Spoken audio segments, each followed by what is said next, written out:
ঘুমাচ্ছে। আমার মতন নিঃশ্বাসের প্রাণী হয়তো খুবই কম আছে। এই যে আমার ছেলে আজকে একটু উল্টো করে শুয়েছে। কোনো সময় একভাবে চুপ করে ঠিকভাবে শুয়ে থাকে না।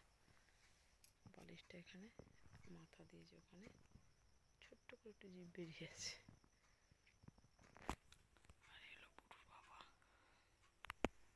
এখন বাজে হচ্ছে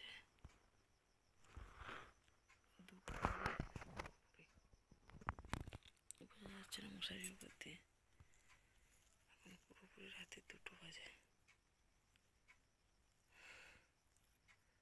অনেক চেষ্টা করেও ঘুম আসছে না, অনেক চেষ্টা করে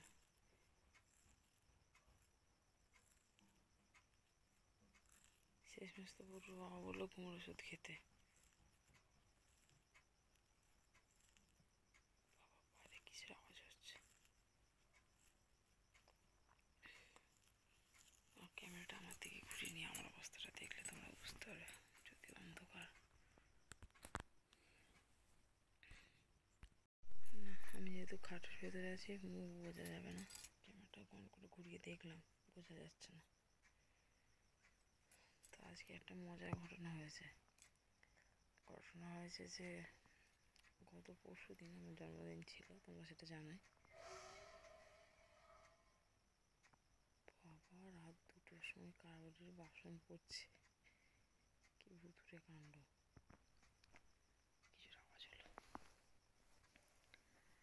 তো ঠিক আছে, পড়ছে যার বাড়ি পড়ুক, জোরে কথা বলা যাবে না, দুজনে ঘুমাচ্ছে। তো সেই জন্য মানে ওই দিনকেই ঠিক করা হয়েছিল যে আমরা নিউ মার্কেট যাবো। আমি অনেকদিন ধরে পুটুর বাবাকে বলছিলাম যে আমি নিউ মার্কেট যাবো, কিন্তু যাওয়া হচ্ছিল না। তো পুটুর বাবা বললো ঠিক আছে চলো, তুমি মনে করে বলছিলে তোমার জন্মদিনের জন্য তোমাকে নিয়ে যাবো। গত পরশু হয়নি, গতকাল আমার কাজের চাপ খুবই কম ছিল। তো দুজনে ঠিক করলাম নিউ মার্কেট যাবো। তো বাড়ি থেকে বেরোলাম বেলা 3:30টার সময় বেরিয়েছি। পুটু খাইয়ে দিয়ে সব কাজ গুছিয়ে বেরিয়েছি। তো বেরিয়ে হাওড়া স্টেশনে গিয়ে সবার প্রথম শুরু হলো আমার মাথা যন্ত্রণা আর বমি বমি ভাব। ওই অবস্থায় ওখান থেকে পুটুর বাবা জিজ্ঞাসা করে ওষুধ নিয়ে এলো। বাস স্ট্যান্ডের ওখানে কত ওষুধের দোকান আছে, জিজ্ঞাসা করে ওষুধ নিয়ে এলো। ওখানে শুধু 1 কাপ চা খেয়েছিলাম, পুটুর বাবা 1 কাপ, আমি 1 কাপ। ওষুধ খেয়ে পুটুর বাবা বললো পারবে? আমি হ্যাঁ, ওষুধ খেয়েছি যখন ঠিক হয়ে যাবে। তো বাসে উঠলাম।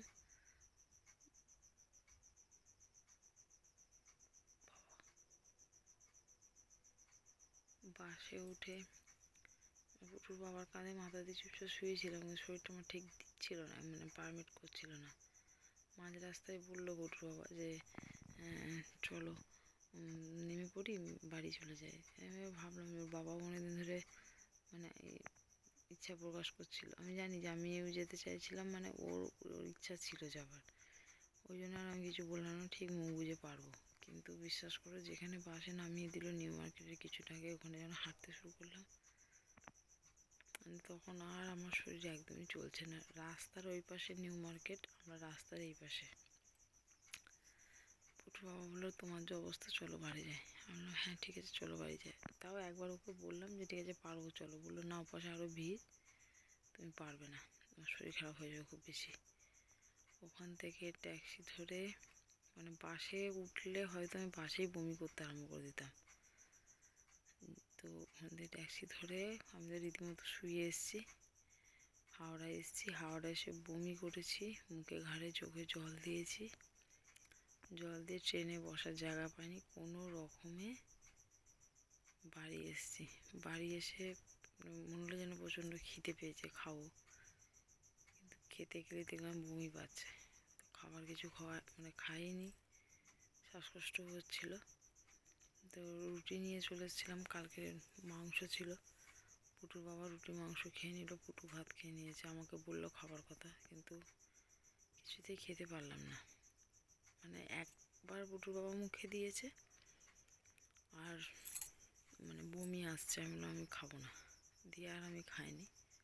তো পুটুর বাবার সাথে 1টা পর্যন্ত বসে গল্প করলাম, শরীরটা ঠিক যাচ্ছে না বলে, ঘুম আসছে না, ঘুমের ওষুধ খেতে সাহস পাচ্ছি না, কারণ সারাদিনে হিসাব মতো আমার কিছু খাওয়া হয়নি, আর ওষুধ খাওয়া হয়েছে 4খানা। এরপর যদি ঘুমের ওষুধ খায় আমার শরীরটা হয়তো নিতে পারবে না, শ্বাসকষ্ট আরম্ভ হয়ে যেতে পারে, বারবারই কিছু হতে পারে, এই জন্য আর খাইনি। কিছুতেই ঘুম আসছে না, তো জেগে আমি বসে আছি। ওর বাবাকেও কিছুক্ষণ গল্প করলাম, দিয়ে আমি বললাম ঘুমিয়ে পড়ো, কারণ ওই জেগে কী করবো শুধু শুধু, সকাল হলে কাজ আছে। এই হলো বিশেষ সব থেকে মানে আমি এখন বসে যেটা ভাবছি যে আমরা রাস্তার এই পাশে, আর ওই পাশটা হচ্ছে নিউ মার্কেট, মানে সেই আজ থেকে মানে 3 মাস আগে থেকে শুধু বলছি যাবো যাবো যাবো, কিন্তু এমন অবস্থায় গেলাম যে রাস্তার ওপাশে ক্রস করব সেটাই পেরে উঠলাম না, যেতে পারলাম না। আর ভিডিও করা তো দূরের কথা, ভেবেছিলাম যে যাওয়া সবটা ভিডিও করব, কিন্তু সেটা আর হয়ে ওঠেনি। ভাবলাম কোনো রকমে বাড়ি এসে পৌঁছাতে পারলে বাঁচি, ব্যাস হয়ে গেল জন্মদিনের সব আনন্দ মাটি, মানে যাবার ইচ্ছা জন্মদিন উপলক্ষে। এখন রাত জেগে বসেছি, চা খাওয়া যাবে না, বমি টমি হচ্ছে, ফ্রিজে আছে অনেক কিছু খাবার, কিন্তু বিশ্বাস করে উঠে খেতেও ইচ্ছে করছে না, একদমই ভালো লাগছে না, শুধু জল খাচ্ছি বারবার। চলো তোমাদের সাথে আর কতক্ষণ বকবো।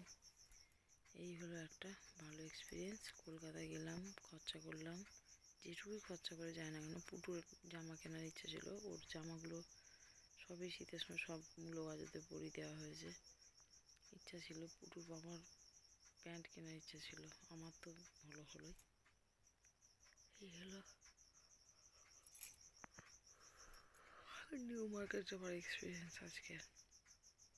হাই উঠছে, ঘুম পাবে না যায় না, চেষ্টা করবো এবার একটা সানডে সাসপেন্স চালিয়ে পুটুকে জড়িয়ে ধরে শুয়ে পড়ার, একটু জল খাওয়া। আর এই গেঞ্জিটা আমি চোখ দিয়ে ঢেকে রেখেছিলাম, পুটুর বাবার জল খায় একটু। এই যে আমার ছেলে ছোট্ট একটা জিপ। চলো সবাইকে টাটা, রাত চড়াই ডাকছে। সবাই ভালো থেকো, সুস্থ থেকো, আর যারা আমাকে সাপোর্ট করছো বা যারা করছো না বা যারা আমার ভিডিও দেখছো তাদের সকলকে অসংখ্য ধন্যবাদ পাশে থাকো।